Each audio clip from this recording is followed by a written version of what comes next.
Bagaimana kalau ada seorang ustadz atau kiai yang bisa melihat hal-hal gaib dan masa depan? Apakah ini juga termasuk syirik? Ini maaf, bukan kiai, ya. Ini dukun. Ini dukun, nggak ada itu. Bagaimana cara? Gitu kan? Ini semua tidak mungkin terjadi. Ini semua khurafat yang masuk ke dalam sebagian orang dan memakai nama suci. Nama kiai itu suci. Kiai, guru, ustadz. Itu semua nama-nama yang suci sebenarnya, nama orang-orang yang menyampaikan agama Allah. Bagaimana mereka bisa kontaminasikan dengan melihat jin lah, melihat inilah, menebak masa depan? Ini nggak ada semuanya, gitu kan? Nabi Muhammad SAW, guru dan kiai kita, disepakati oleh semua ya kaum muslimin. Nggak ada orang yang berani mengatakan kecuali dia bukan muslim, bahwasanya Muhammad bukan kiai saya SAW. Kita pasti mengaku beliau kiai kita yang paling besar. Semua mazhab apapun ikut kembali kepada Nabi SAW. Nabi SAW kalau didatangin oleh beberapa sahabat yang bertanya dan beliau belum tahu hukumnya, belum ada wahyu, beliau diam, tidak ngomong. Nunggu sampai turun wahyu baru beliau mengatakan, siapa tadi yang bertanya? Si fulan angkat tangan. Telah datang kepada saya wahyu begini. Nabi SAW tidak tahu yang gaib, menunggu informasi datang. Bahkan kadang-kadang lewat 1-2 hari baru Nabi SAW menerima wahyunya, gitu kan?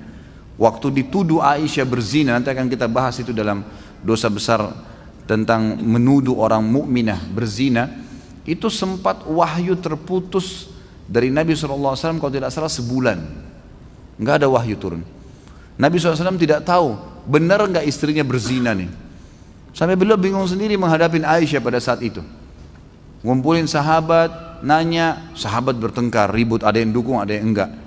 Datang ke rumahnya Aisyah, ditanyakan Aisyah, Aisyah mengatakan tidak, saya tidak melakukan, sampai turun firman Allah Subhanahu Wa Taala. Nabi SAW terjadi pada rumah tangganya, turun ayat Al-Quran, nanti akan kita bahas tuh.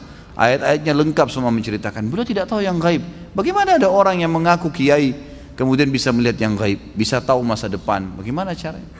Allah mengatakan dalam Al-Quran tentang Nabi SAW dan Nabi disuruh ucapkan itu. A'udzu billahi minasyaitonir rajim. Qul law kuntu a'lamul ghaiba lastakthartu minal khairi wa ma massani as-su. Katakan hai Muhammad kepada mereka, kalau saya ini tahu yang gaib, maka pasti saya akan perbanyak kebaikan-kebaikan dan saya tidak akan ditimpa masalah. Tidak akan ditimpa masalah karena sudah tahu, oh di sana nanti ada orang yang ganggu saya. Udah saya nggak usah ke sana. Nabi SAW di perang Uhud kena pedang. Sampai kemarin kita bahas kabar Abdurrahman bin Auf bagaimana melengket pedang di topi besi beliau dan Abdurrahman cabut radhiyallahu anhu dengan giginya sampai giginya tanggal, luka berdarah kening Nabi SAW. Gigi beliau sempat pecah, pundak beliau sempat kena hantaman pedang orang kafir. Nabi SAW tidak tahu itu sebelum keluar dari Uhud, sebelum keluar dari Madinah, nggak tahu sama sekali. Bahkan beliau mengatakan saya rasakan sakitnya sebulan, gitu kan? Kalau Nabi SAW tahu, Nabi tidak akan keluar. Tapi memang begitulah, gitu kan? Memang tidak ada yang tahu. Dan ini sudah panjang lebar. Ada juga judul di YouTube bisa dilihat ceramah saya, Kiaiku Muhammad, Kiai Anda siapa? Panjang lebar saya jelaskan. Banyak dalil-dalil Al-Quran, banyak sekali yang menjelaskan kalau Nabi SAW tidak tahu hal-hal yang gaib, tidak tahu masa depan, gitu kan? Jelas semuanya itu.